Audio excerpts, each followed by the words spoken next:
والإسلام ديني ومحمدا رسول الله ويقيني. بحیثیت بیوی دین اسلام کی نظر میں سب سے اچھی بیوی وہ ہے، نبی علیہ السلام نے ارشاد فرمایا کہ جس کے اندر 4 صفات ہوں. پہلی بات تو یہ کہ وہ دین کے معاملے میں خامن کی مددگار ہو. دین کے معاملے میں خامن کی مددگار ہو. مثلا خامن بچوں کی نیک تربیت چاہتا ہے، بچوں کو دین پڑھانا چاہتا ہے،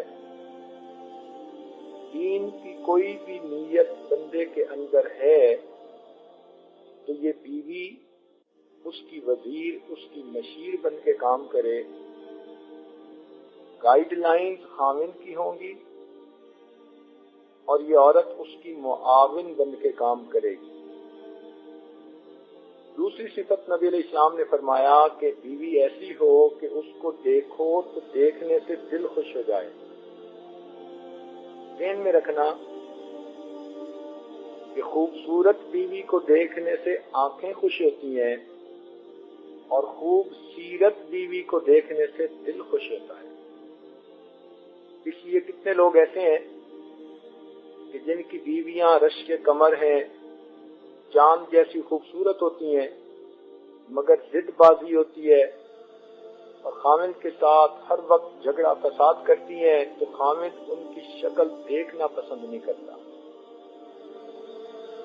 تو نبی علیہ السلام کی بات میں گہرائی دیکھیے، حسن دیکھیے کہ نبی علیہ السلام نے ارشاد فرمایا کہ بیوی کی دوسری صفت یہ کہ جس کو دیکھنے سے دل خوش ہو.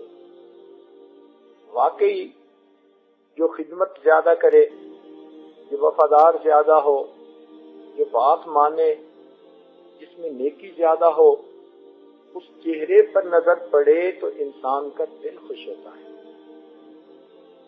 تو گویا بیوی کے اندر دوسری صفت یہ کہ وہ ایسی نیکوکار، پرہیزگار اور خدمت گزار ہو کہ خامن دیکھے تو اس کا دل خوش ہو جائے.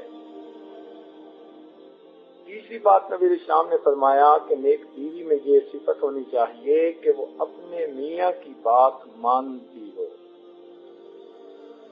گھر کا نظام چلانے کے لیے رب کریم نے مرد کو امیر بنا دیا. آج چھوٹی چھوٹی دکانیں ہوتی ہیں، کسی نہ کسی کو انچارج بناتے ہیں، اس لیے کہ اگر کسی کام کا کوئی بھی انچارج نہ ہو تو پھر سبھی انچارج بن جاتے ہیں. فیکٹریاں لوگ بناتے ہیں تو اس میں بھی مینیجر ہوتا ہے جو سب کو کوآرڈینیٹ کرتا ہے، سب کی کیئر ٹیکنگ کرتا ہے اور مینیج کرتا ہے بزنس کو. اللہ رب العزت نے بھی چھوٹے سے گھرانے میں مینیجر بنا دیا، امیر بنا دیا، اور یہ ذمہ داری اللہ نے مرد کو عطا کی. عورت کو نہ بنانے میں 2 وجوہات تھیں. ایک تو یہ کہ یہ امیر بنتی تو باہر کے کاموں کو کیسے سمیٹ پاتی، اور دوسرا یہ کہ طبعاً عورت نرم مزاج ہوتی ہے، جلدی متاثر ہو جاتی ہے، جذبات میں جلدی آ جاتی ہے، لہذا اس کے فیصلے بڑے جلدی ہوتے ہیں. اگر طلاق کا حق کبھی عورت کو دے دیا جائے تو مرد تو زندگی میں 3 طلاقیں دیتا ہے، یہ ایک دن میں 300 طلاقیں دے کر دکھا دے گی. اس لیے اللہ تعالیٰ نے مرد کو امیر بنایا اور فرمایا الرجال قوامون علی النساء. کہ اللہ تعالیٰ نے مردوں کو عورت پر قوام بنا دیا، یعنی وہ ان کے گھر کی زندگی کے قیام کا سبب ہیں، ان کے امیر ہیں. تو جب پروردگار نے ڈیسیژن فرما دیا اب جھگڑے کی ضرورت ہی کوئی نہیں. خواہ مخواہ بیوی الجھتی پھرے کہ میری بات مانی جائے، میرا ہاتھ اوپر رہے، یہ خواہ مخواہ کی زندگی کو ضائع کرنے والی بات ہے. نیک بیوی وہی ہوتی ہے جو اپنے خاوند کو بڑا بنا کے رکھے کہ اس لیے اللہ نے اسے بڑا بنایا. چنانچہ کتنی ایسی نیک بیویاں ہیں کہ اپنے خاوند سے تعلیم یافتہ بھی زیادہ ہوتی ہیں، اپنے خاوند سے ان کو ذہانت، عقل مندی، ہر اعتبار سے، بصیرت کے اعتبار سے فضیلت حاصل ہوتی ہے، مگر ان کو دیکھا کہ ہر بات میں وہ پگڑی اپنے خاوند کے سر پہ باندھتی ہے، ہر بات اپنے خاوند کے ذریعے سے کرواتی ہیں، لوگوں کی نظر میں اس کو بڑا بناتی ہیں۔ اللہ تعالیٰ کتنے خوش ہوتے ہوں گے اس عورت سے کہ جو کام تو خود سمیٹے اور کریڈٹ اپنے میاں کو دے، اس لیے کہ اللہ نے اس کو بڑا بنایا۔ آج کل کی ایک بڑی مصیبت جو شیطان نے ڈالی وہ یہ کہ شادی ہونے کے بعد میاں بیوی یہ طے ہی نہیں کر پاتے کہ آخری فیصلہ کس کا ہوگا۔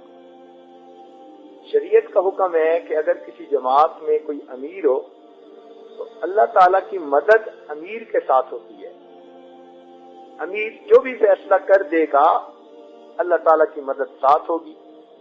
تو گھر میں خاوند امیر کی مانند ہے، لہذا جو فیصلہ خاوند کرے گا برکت اس میں ہوگی۔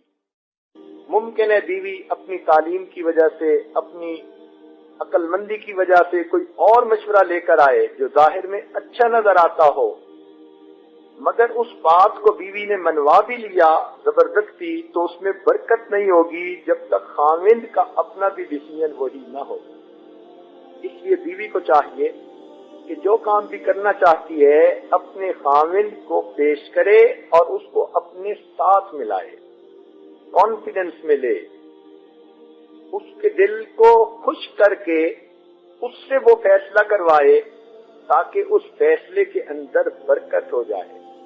اللہ تعالیٰ قرآن پاک میں فرماتے ہیں عسیٰ ان تحبوا شیئا وہو شر لکم، ممکن ہے تم ایک چیز کو پسند کرو تمہارے لیے اس میں شر ہو، وعسیٰ ان تکرہوا شیئا وہو خیر لکم، اور ممکن ہے تم ایک چیز کو ناپسند کرو تمہارے لیے اس میں خیر ہو، واللہ یعلم وانتم لا تعلمون، اللہ تعالیٰ جانتے ہیں تم نہیں جانتے۔ لہذا گھروں میں عورتیں جو مشورے کرتی ہیں، باتیں کرتی ہیں، وہ اپنی ظاہری نظر کے طور پر کرتی ہیں، ان کو کوئی پتہ نہیں ہوتا کہ میرے اس مشورے میں برکت بھی اللہ ڈالیں گے یا نہیں ڈالیں گے۔ تو نیک بیوی اپنے مشورے میں برکت دلوانے کے لیے اپنے میاں کو مناتی ہے،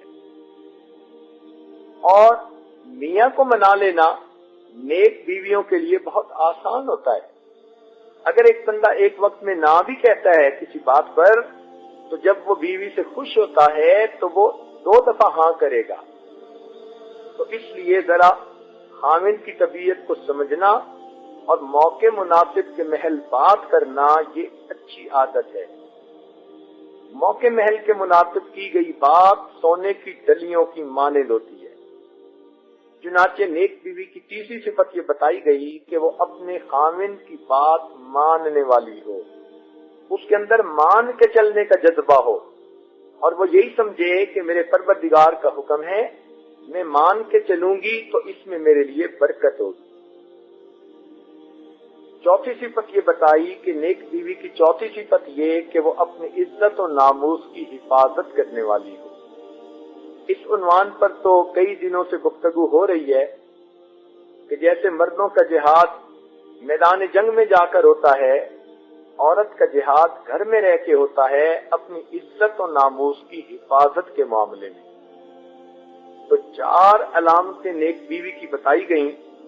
دین میں خاوند کی مددگار ہو، اتنی نیکوکار ہو کہ خاوند کی نظر چہرے پہ پڑے تو اس کا دل خوش ہو جائے، اور اس کے اندر بات کو ماننے کا جذبہ ہو، اور وہ اپنے عزت و ناموس کی حفاظت کرنے والی ہو۔ صداقت ہو تو دل سینوں میں کھچنے لگتے ہیں واعظ، صداقت ہو تو دل سینوں میں کھچنے لگتے ہیں واعظ، حقیقت خود کو منوا لیتی ہے گر مانی نہیں جاتی۔ اللہ